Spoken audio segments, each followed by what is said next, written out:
ത്രിയേക ദൈവത്തിൻ്റെ വലിയ തിരുനാമം മഹത്വപ്പെടുമാറാകട്ടെ. അനുഗ്രഹിക്കപ്പെട്ട വാത്സല്യ സഹോദരങ്ങളെ,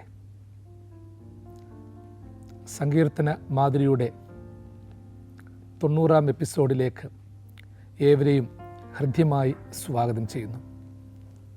25-ാം സങ്കീർത്തനത്തിൻ്റെ 3-ാം വാക്യം വരെയുള്ള വാക്യങ്ങളെ ആധാരമാക്കി കഴിഞ്ഞ ദിനങ്ങളിലായിട്ടൊക്കെ 89 എപ്പിസോഡ് പൂർത്തിയാക്കുവാൻ സർവശക്തനായ ദൈവം സഹായിച്ചു. സങ്കീർത്തനത്തെക്കുറിച്ചുള്ള പഠനങ്ങളും വ്യാഖ്യാനങ്ങളും പലതും വായിച്ചിട്ടും കേട്ടിട്ടുമുണ്ടെങ്കിലും യഥാർത്ഥത്തിൽ പറഞ്ഞു വന്നപ്പോൾ പലതും ജീവിതഗന്ധിയായിട്ടോ അനുഭവങ്ങൾ നിറഞ്ഞതായിട്ടോ ഒക്കെയുള്ള ചില അനുഭവങ്ങളിലൂടെയാണ് ഞാൻ കടന്നുപോയത്. എൻ്റെ ചിന്തകളിലൊക്കെ സങ്കീർത്തനകാരന്മാർ നിറഞ്ഞു നിൽക്കുകയായിരുന്നു. അവർ കടന്നുപോയ വഴിത്താരകളുടെ ആഴം പലപ്പോഴും ചിന്തിച്ചു നോക്കി. അവരനുഭവിച്ച വേദനകളും പ്രയാസങ്ങളും ഒക്കെ ചിന്തിച്ചു നോക്കി. ചോദ്യ ഉത്തര രീതിയിൽ ചില അനുഭവങ്ങൾ വരാറില്ലേ? ഞാൻ നേരത്തെയൊക്കെ സൂചിപ്പിച്ചിട്ടുള്ളത് കൊണ്ട് കൂടുതലായിട്ട് അത് പറയുന്നില്ല. ചോദ്യങ്ങൾ ചോദിക്കുന്നു, ഉത്തരങ്ങൾ പറയുന്നു, വെളിപ്പെടുത്തലുകൾ പങ്കുവയ്ക്കുന്നു, പരാതിയും പരിഭവമില്ലാതെ ദൈവത്തെ സാക്ഷിക്കുന്നു, ദുഃഖമില്ലാതെ ജീവിക്കുന്നു, നിരാശ കലർന്ന സാഹചര്യങ്ങളിൽ പച്ച മനുഷ്യരെ പോലെ തുറന്നു പറയുന്നു. ഇങ്ങനെ വിലപിക്കുന്ന പിതാക്കന്മാരുടെ വ്യക്തിത്വങ്ങളുടെ ജീവിതാനുഭവങ്ങൾ നമുക്കൊക്കെ ഒരു പച്ചയായ യാഥാർത്ഥ്യമായി വരച്ച് കാണിക്കണം. നമ്മളൊക്കെ ഇന്ന് എന്താ പറയുന്നത്, ഒരു മാസ്ക് ധരിച്ച പുരുഷാരമായി മാറ്റപ്പെടുകയാണ്. നിങ്ങളും ഞാനുമൊക്കെ അറിഞ്ഞുമറിയാതെയും ഒക്കെ അങ്ങനെയായി മാറ്റപ്പെടുകയാണ്. മനസ്സിലൊന്ന് വരുന്നു, ഭക്തരാണെന്ന് നടിക്കുന്നു, പുറമേ പറയുന്നു, മനസ്സുകൊണ്ട് ഭക്തിയില്ല.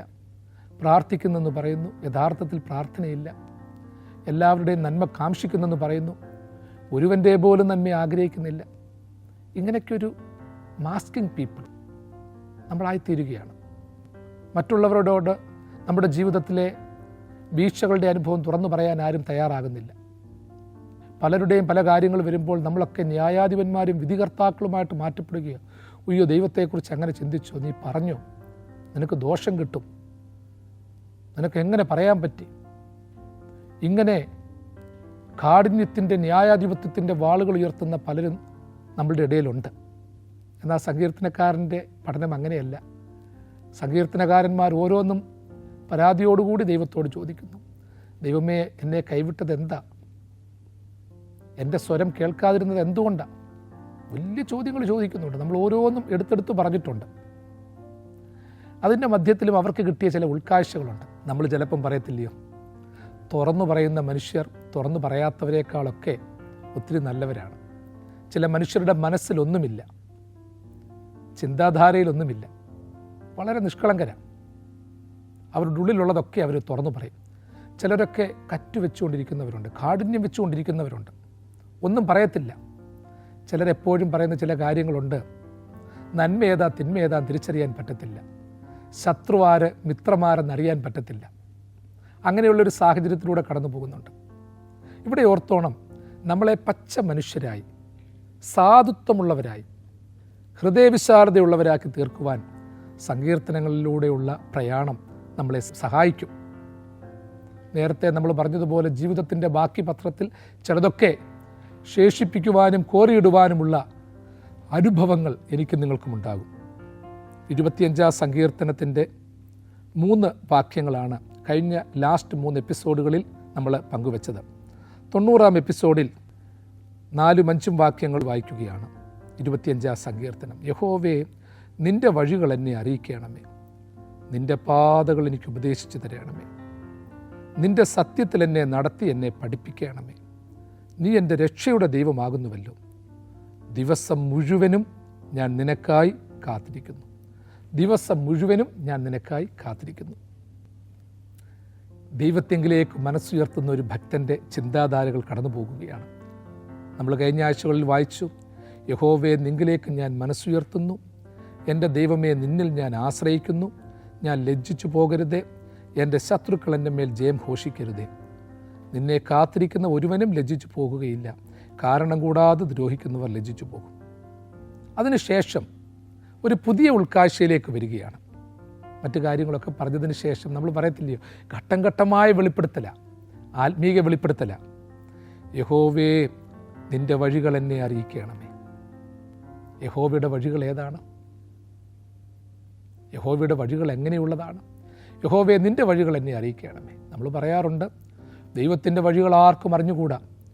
ദൈവത്തിൻ്റെ ചിന്തകൾ മനുഷ്യൻ്റെ ചിന്തയ്ക്ക് അപ്പുറമാണ്. ദൈവത്തിൻ്റെ കരുണ ആകാശം ഭൂമിക്ക് മീതെ ഉയർന്നിരിക്കുന്നത് പോലെയാണ്. അപ്പന് മക്കളോട് കരുണ തോന്നുന്നത് പോലെ യഹോവയ്ക്ക് തൻ്റെ ഭക്തന്മാരോട് കരുണ തോന്നുന്നു. ഇതൊക്കെ നമ്മൾ ഹൃദ്യമായി വായിക്കുകയും കേൾക്കുകയും ചെയ്യുന്നവരാണ്. ഇവിടെ നമ്മൾ പ്രാർത്ഥനയോടെ ഓർക്കേണ്ട ഒരു വലിയൊരു സംഗതിയുണ്ട്. നിൻ്റെ വഴികൾ എന്നെ അറിയിക്കണമേ. ദൈവമേ, നിൻ്റെ വഴികൾ എന്നെ അറിയിക്കണമേ എന്ന് പറയുമ്പോൾ അതിലുമൊരു റിസ്കി ഫാക്ടറുണ്ട്. ദൈവത്തിൻ്റെ വഴികളൊക്കെ അറിയിച്ചു കഴിഞ്ഞാൽ വലിയ പ്രശ്നമാണ്. അത് സഹിക്കാനുള്ള ശക്തി വേണം, ബലം വേണം. പ്രാർത്ഥിക്കുന്ന ഭക്തൻ അങ്ങനെ ആവശ്യപ്പെട്ടിട്ടുണ്ടെങ്കിൽ അവൻ്റെ മനസ്സ് അതുപോലെ ദൈവസന്നിധിയിലേക്ക് ഉയർന്നിട്ടുണ്ട്. പൗലോസ് ശ്ലീഹ പറഞ്ഞതുപോലെ 3-ാം സ്വർഗത്തോളം ഉയർത്തപ്പെട്ട ഒരു മനുഷ്യൻ്റെ അനുഭവത്തിലേക്ക് എത്തിയിട്ടുണ്ട്. ആത്മശക്തി പ്രാപിച്ചിട്ടുണ്ട്.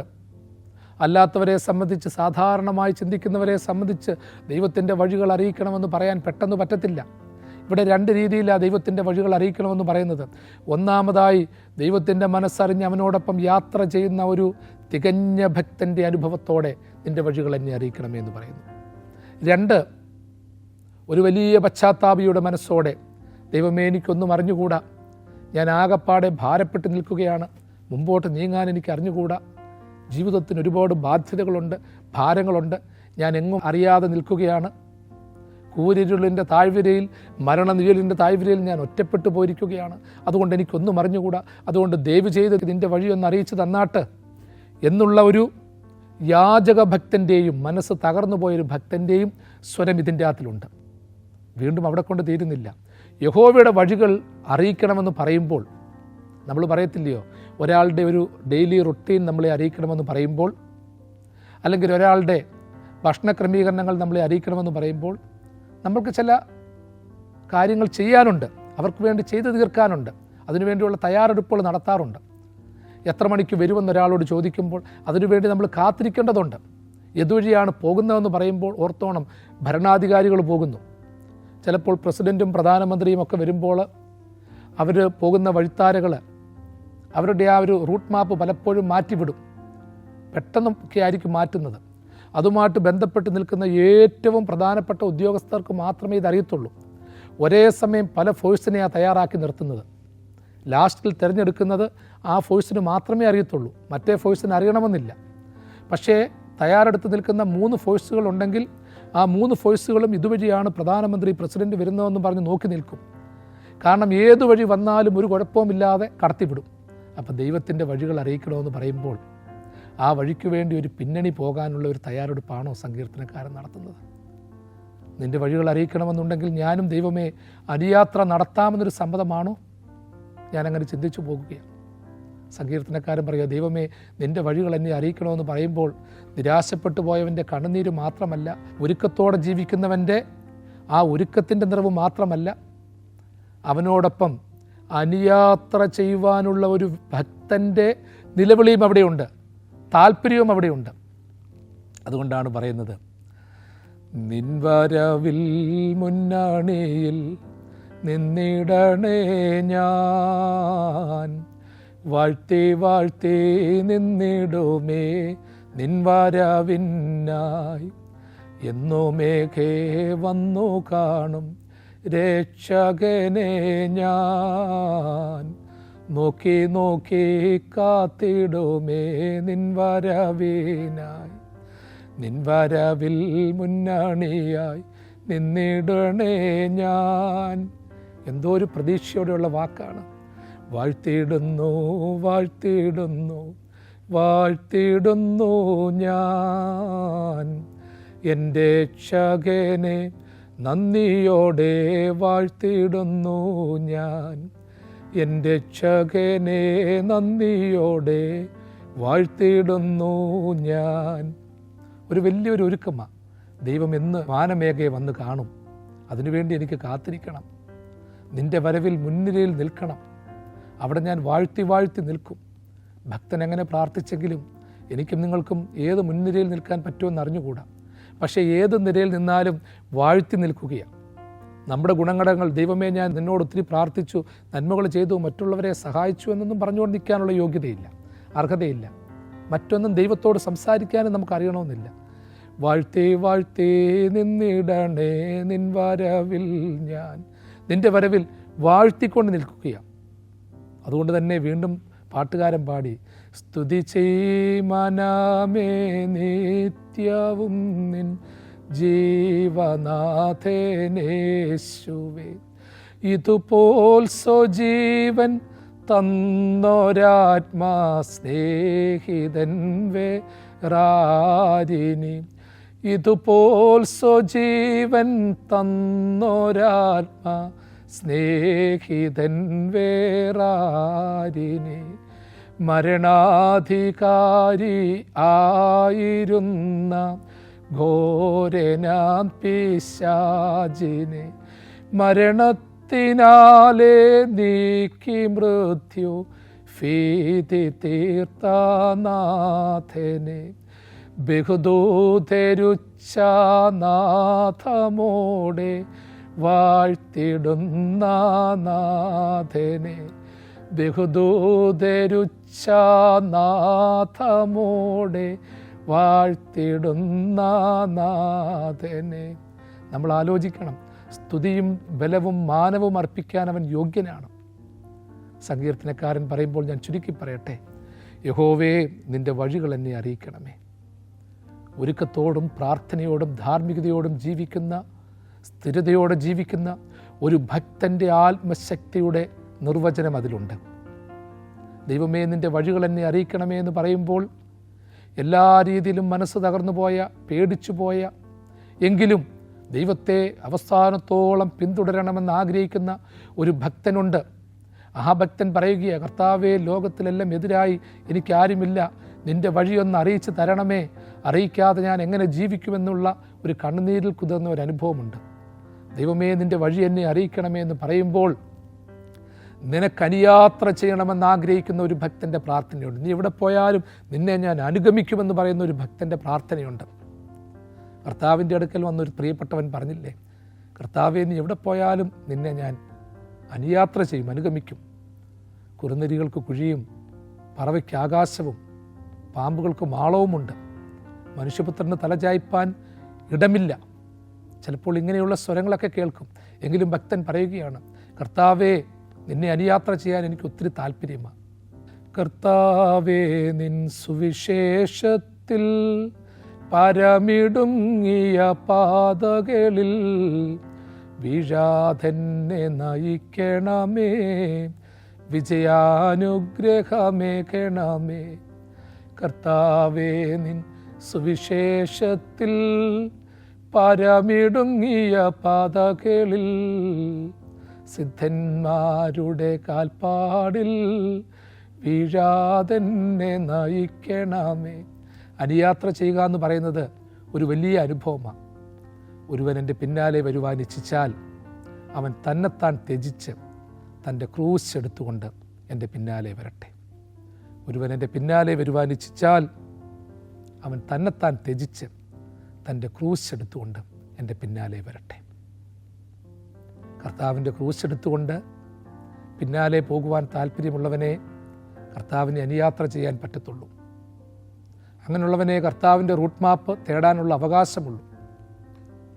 കർത്താവിൻ്റെ പിന്നാലെ പോകുമ്പോൾ ഒരു കാര്യം ഓർത്തോണം, ഗോകുൽത്താ മലയുടെ മുകളിലൂടെ, വഴിത്താരയിലൂടെ, വഴിയില്ലാത്ത താരയിലൂടെ ക്രൂശ് എടുത്തുകൊണ്ട് പോയപ്പോൾ ഇടറി വീണ കർത്താവിനെ നമ്മൾ ധ്യാനിക്കണം. അവൻ ഇടറി വീണു. അവൻ്റെ പൂർണ്ണ മനുഷ്യത്വത്തിൻ്റെ പ്രതീകമാണത്. അവന് ഇടറി വീഴാതിരിക്കാൻ പറ്റുമായിരുന്നു, ഒരു ദൂതനെ കൊണ്ട് വഹിപ്പിക്കാൻ പറ്റുമായിരുന്നു. എങ്കിലും അവൻ ഇടറി വീണു.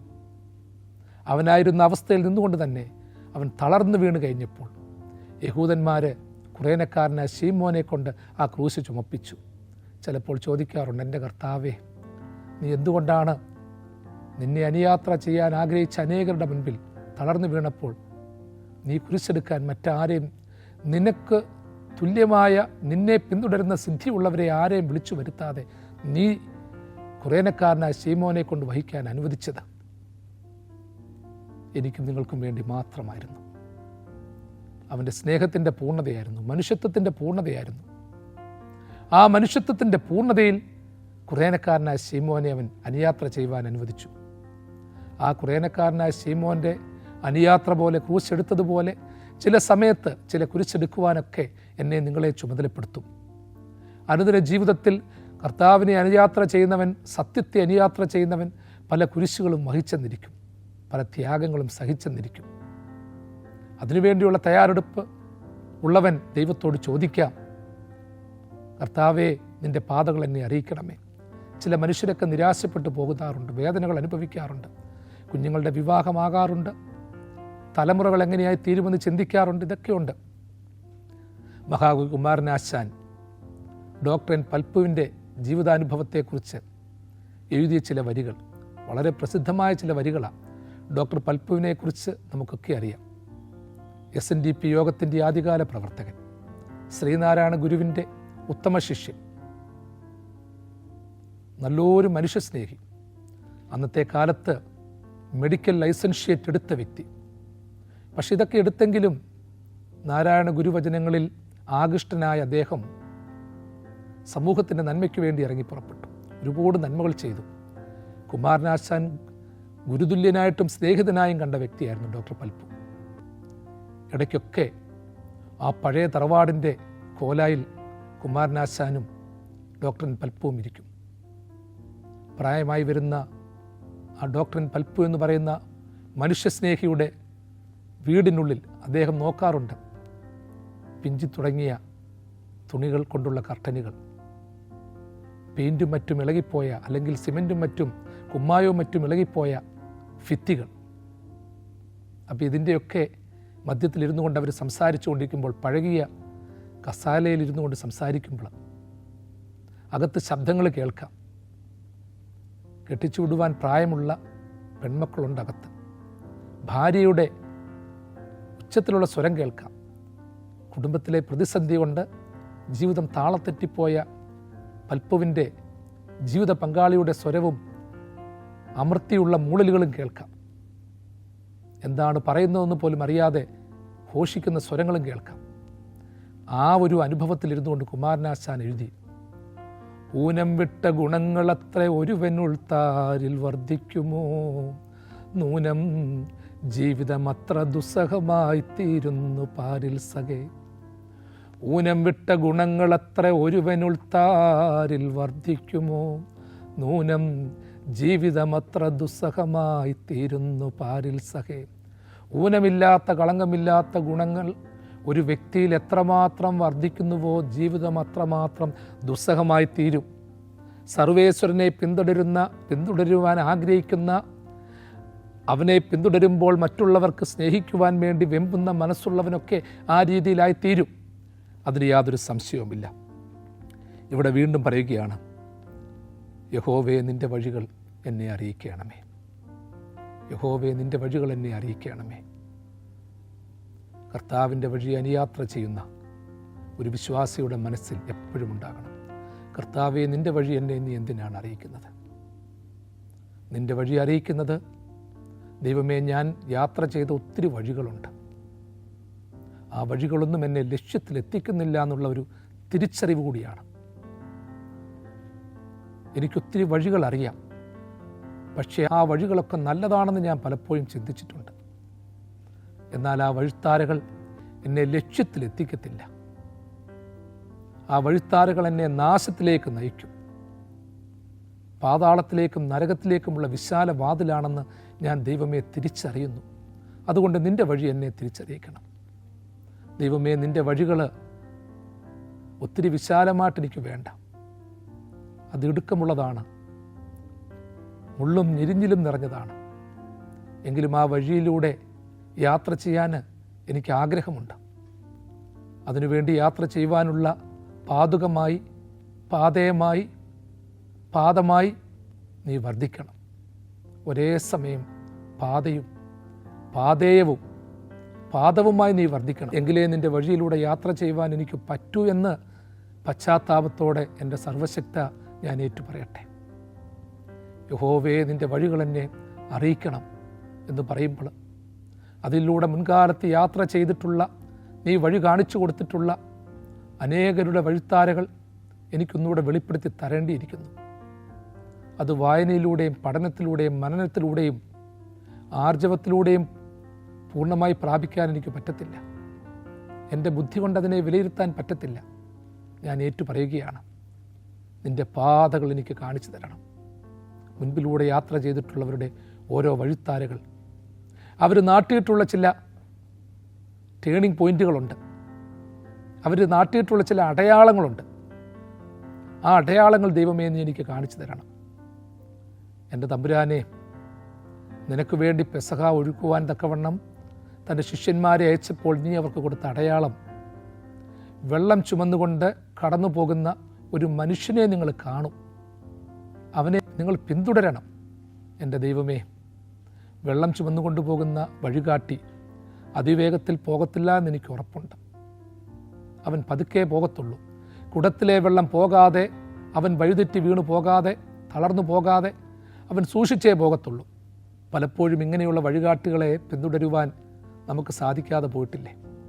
അതിവേഗത്തിൽ ചലിച്ചെന്നിരിക്കണമെന്നില്ല, അവർ ബഹുദൂരം പോയെന്നും ഇരിക്കണമെന്നില്ല, അവർ ചിലപ്പോൾ കുറച്ചേ പോകത്തുള്ളൂ.